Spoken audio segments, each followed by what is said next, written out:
Hello everyone, welcome back. I know it's been a little while since I've done one of these walks, so today we're going to head off down the 6-foot track.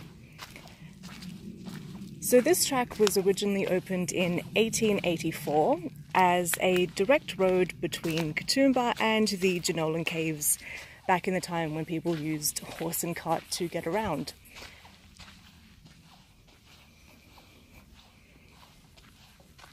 Now, I'm a pleb, I can't afford neither a horse nor cart, so I'm just going to be walking down this trek, which is just as well because if you look at this road, I don't really think a horse or cart would have a fun time making it down this slope. Yep, I think this hill/slope is going to give me quite the workout walking back up. Which, you know, is good. I've been a bit lazy over this holiday season, so I'm glad I came out for a walk today. Alright, which way? Let's go this way, actually. No, look, you can't go this way, it's just bushland. Alright, that was an easy decision. Let's keep going this way. So this has been a pretty straightforward trek so far. It's just this one broad road.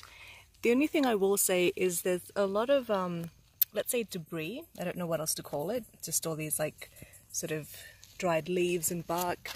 This can be really slippery, so, you know, as always, wear sensible shoes and just be really careful in areas like this. I mean, this is also a slope, so you definitely don't want to go tumbling down this. Alright, let's keep going.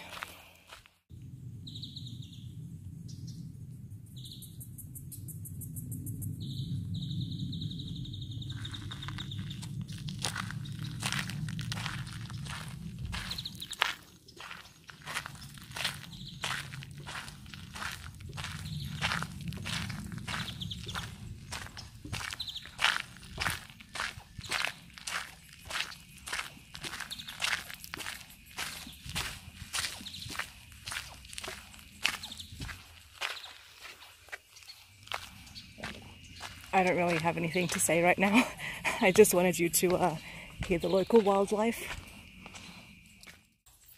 Okay, so as you can see, this is a shadier, greener looking part of the trek.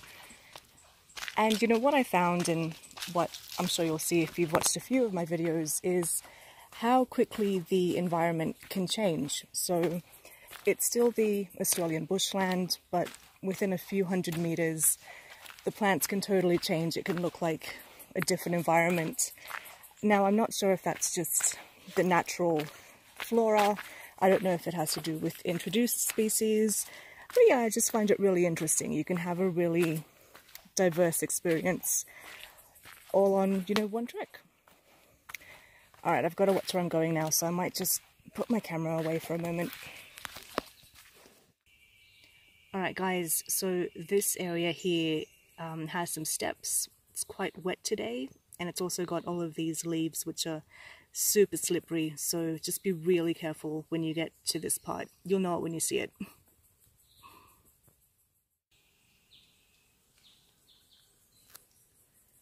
So I don't know if you guys can hear it, but there's that, you know, buzzing sound of flies. I don't know if the camera's picking it up, but yeah, I don't know if it's like mating season for them, or if I don't know if there's a carcass around here, but the buzzing of so many flies is making me a little bit uneasy. But I'll keep going and I'll let you know if I find anything. This is the Stairmaster right here. Check this out, I've just been descending all this way. Yep, I am going to feel it walking all the way back up. Actually, I'm also getting hungry. Should have brought food.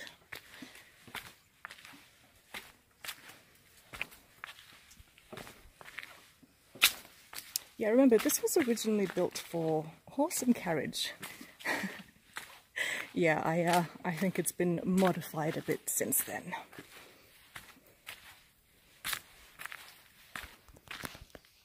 One thing that I find interesting on this walk is that there are some parts of it which are quite wet, and I think that's really interesting today because it hasn't rained for the past few days. We've had really hot days, like high 30s, low 40s. Oh.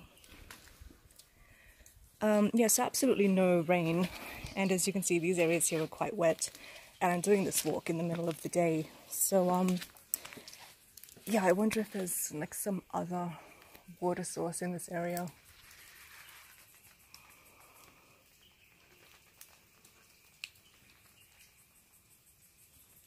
Yeah, I'm getting sprinkles of water, so there's some other water source here.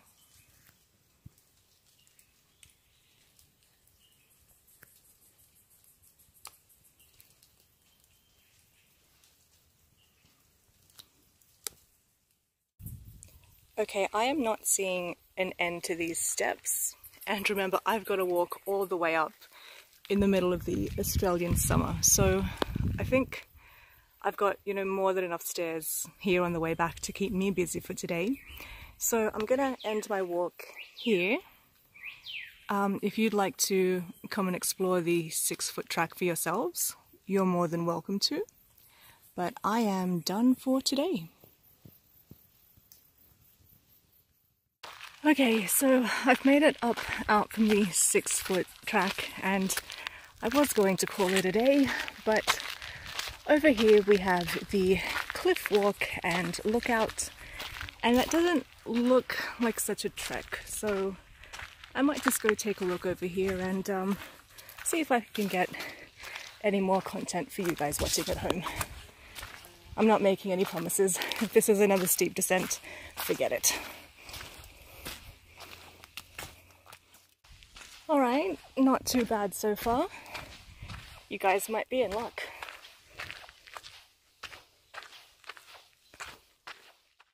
Look at this tiny lizard. Look. I think it might be a baby bearded dragon, but I'm not sure. Look at him, or her. Hello?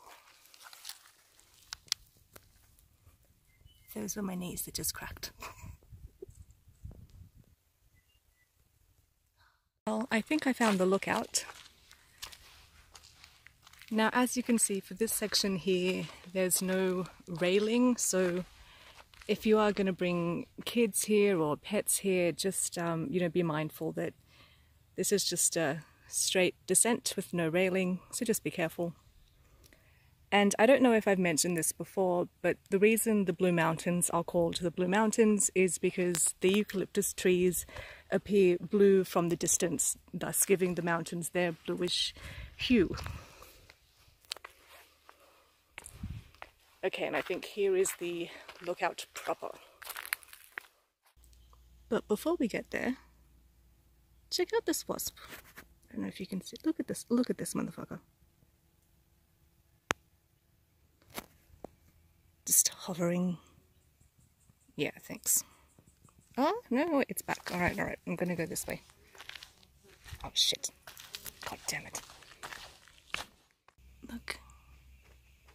Here we have another lizard. Look at how well it camouflages.